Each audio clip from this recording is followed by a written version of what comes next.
welcome to the Andres Ryan Training Parts Expo. We're going to be going over the parts in depth as far as what's going on this season and what we did last season. And if you've never gotten an in-depth look at these parts, well, you're going to get an opportunity to see it today. So essentially, we set out to change metal parts. If you look here, we've got kind of the standard metal parts that we use on a D-mill weapon. And if you look at these parts, a lot of the components are just injury producing and, they're rust prone. And there's, some certain parts of the pieces that we don't really even use. We use the stacking swivel to keep in the hand guard, but the stacking swivel itself is, it creates a little bit of noise. I'll give it that much. Same thing with the bottom here on the clip. But the reality is that with what we're doing and the amount of impact our hands are receiving, having a solution that has less screws, that's not injury producing, was kind of the goal of the project. And we got to all of this stuff. So if we look at just weight in general, let's just take a look at how much regular parts weigh. We'll work in kilograms. I'm going to put in all these metal pieces, all right? So if we were to look at a kit of metal parts, we're looking at 0.2 kilos. If I were to make this, this is 8.6 ounces, all right? So it's not even a pound that we're looking at, all right? We're not measuring in milk. All right, 246 grams, right? Okay, that's how much these parts weigh. Now, if we were to put on the art parts, they're basically the same components doing the same job, except without the need for it to be weighing the way it does or causing injury the way it does. All right?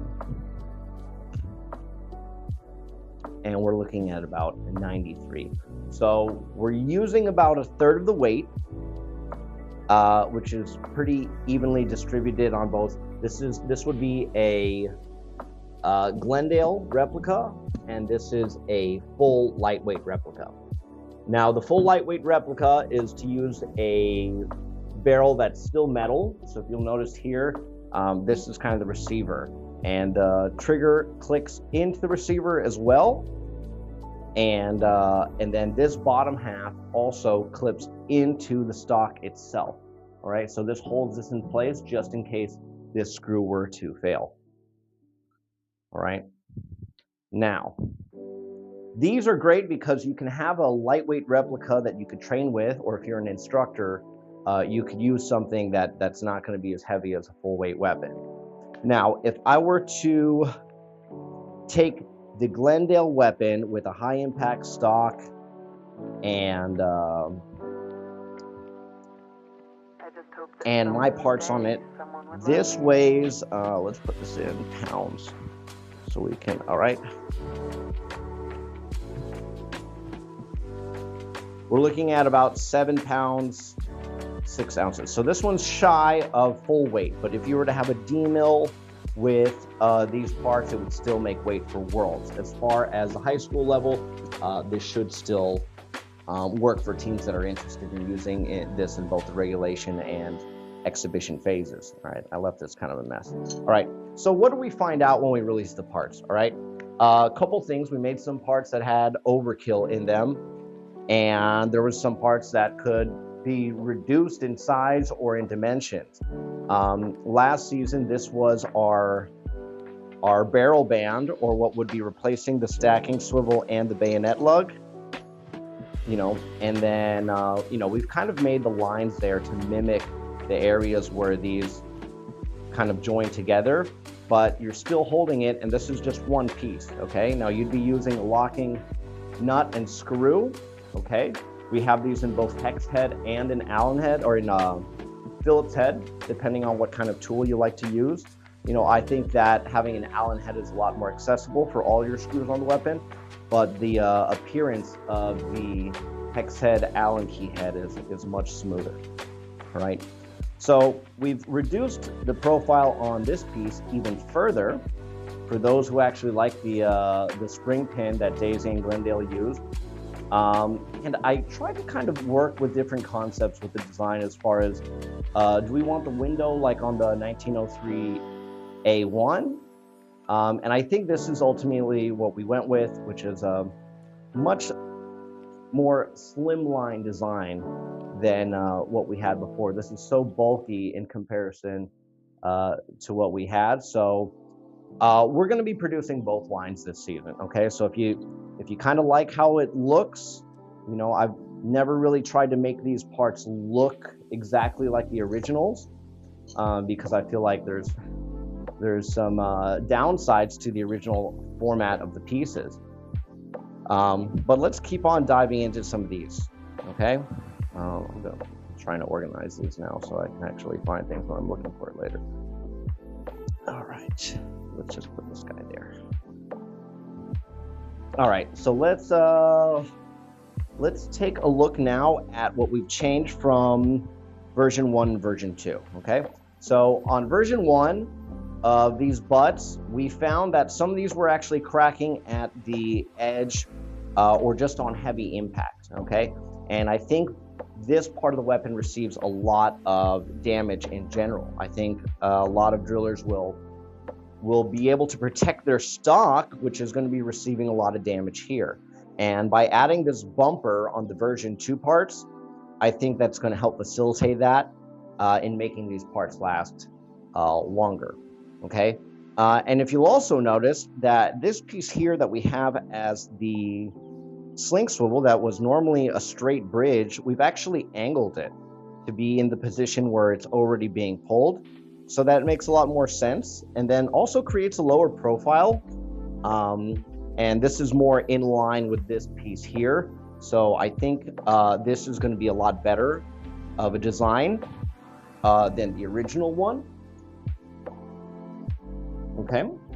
Let's see, what else we're looking at. Oh yes, and we also reduced the wall size on these. So the profile of this is a lot thinner on the sides than one we had originally.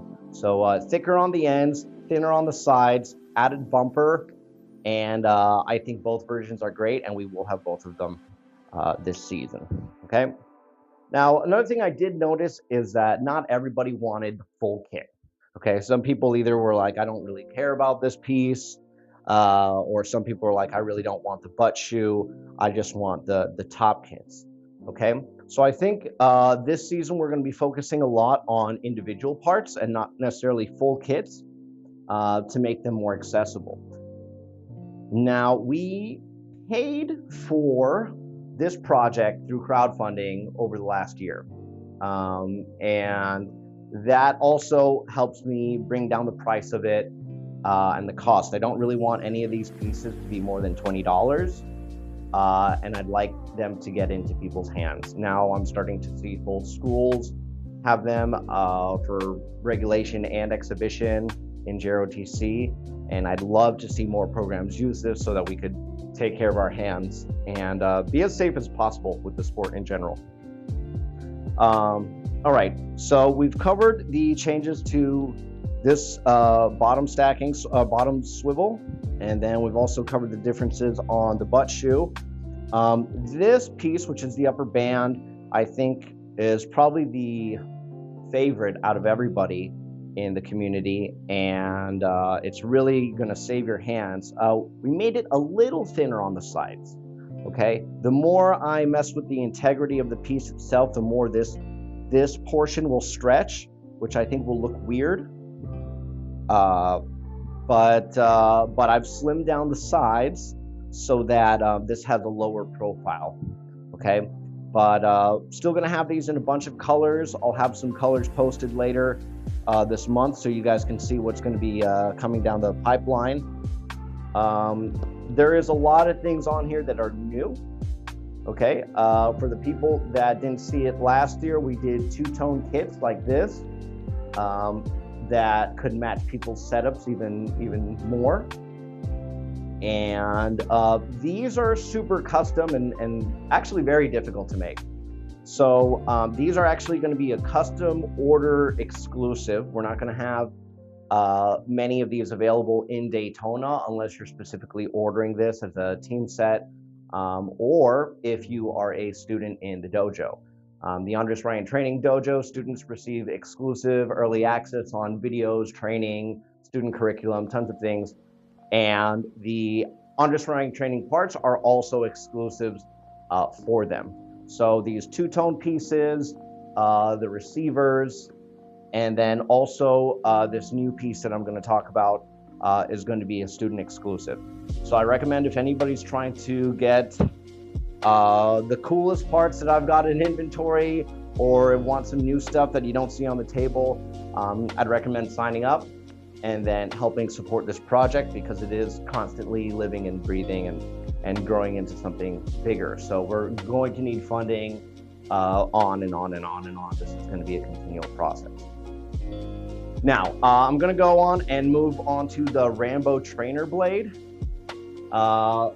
We had a couple different barrel tips.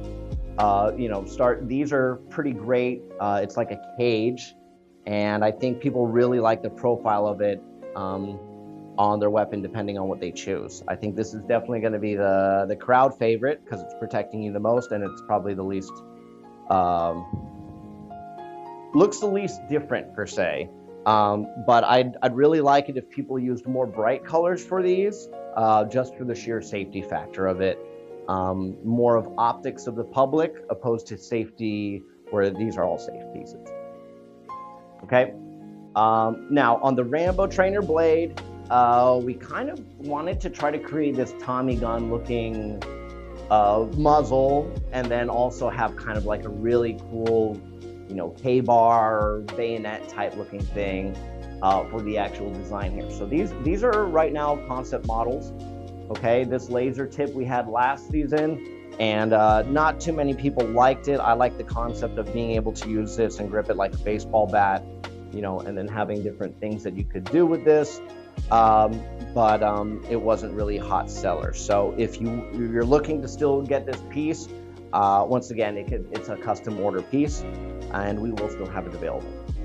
Okay. For the Rambo Trainer, we needed something like the other pieces that would be about 1/3 of the weight of the bayonet and still do its job. Okay, so that it would kind of match the weight proportions of the weapon. Now, what we have in here is basically the same thing that training bayonets are made out of. We're looking at a steel like a lollipop stick, of metal in here, and this serves as a spine for the pieces. These get glued in place, and it actually holds up pretty decent. Now, I don't want to call these indestructible, but if you use a lighter setup such as this one, this is going to calibrate that weight really nicely, and you're going to be able to try over the heads, varials, and really risky, crazy maneuvers without worrying so much about the bodily injury part. I understand that that's also part of the process, but I think if we can reduce injuries, we can have more people ready for game day and not worrying about recovery time. I think this will help us develop the bladed side of the sport. No, these will not be for sale in Daytona. These will be an exclusive for students. Okay, I don't intend on making a lot of them. And I don't believe that the market is there to be mass producing these. I think they are really cool though, and we can make them in a variety of colors, as you can see. So I hope that's something that that I'm going to be seeing more on people's videos and stuff like that, so that this kind of has more fun colors and pop to it on the setups itself. This setup in general has a Glendale barrel and one of my receivers, okay? And then they can be held in with a metal pin from Glendale, or you could use a spacer. If you're using something that's not a metal spacer, I would recommend using a barrel tip 100%. as something that's plastic could fail. But ultimately, all this stuff is working towards making the sport safer for y'all, okay? I hope this has given a nice in-depth look into everything. Last thing I wanted to cover, okay? Our center band piece, okay? None of these weapons have tape on them. And that's something that I absolutely love about this look and feel of the weapon. You still get sound. Nothing's really being held down by tape, except for the center portion. Now, we had made the original piece, which is this one, overkill. We had an entire JOTC team try to pull this apart, and with all hands on deck, they still couldn't do it. So I think this is really probably more than we need as far as overkill. We're just trying to replace tape, okay? So what we did is we reduced the diameter of it by half the thickness, okay? So if this was maybe 1.5 millimeters before, now we're talking about 3/4 of a millimeter, okay? So it stretches a little better. I know people had a problem with cinching this piece down, and I think it flexes a little bit more, which is going to grip the roundness of the top of the handguard and be less likely to fly off as well. And yeah, this makes for a really easy disassembly as well. You can just push this guy up. Push this guy up. Boom. Right? If I've got a pro sling on, don't even have to worry about the sling clip. Easy. So I really enjoy these pieces. They make assembly and disassembly really easy, and also they're easy to keep clean. I had black and white parts for the entirety of a season. Oh, it stays nice and crisp. On this weapon, I have a thin one and a thick one as just a secondary, and I think it adds to the look as well. But yeah, that's it. I hope this gives you guys more insight into what these parts are like, and I hope you guys have liked how the developments have come along. If you guys are interested or have any more questions, feel free to reach out. This is Andres Ryan Training Parts. All right, y'all take it easy. Stay safe. Happy drilling.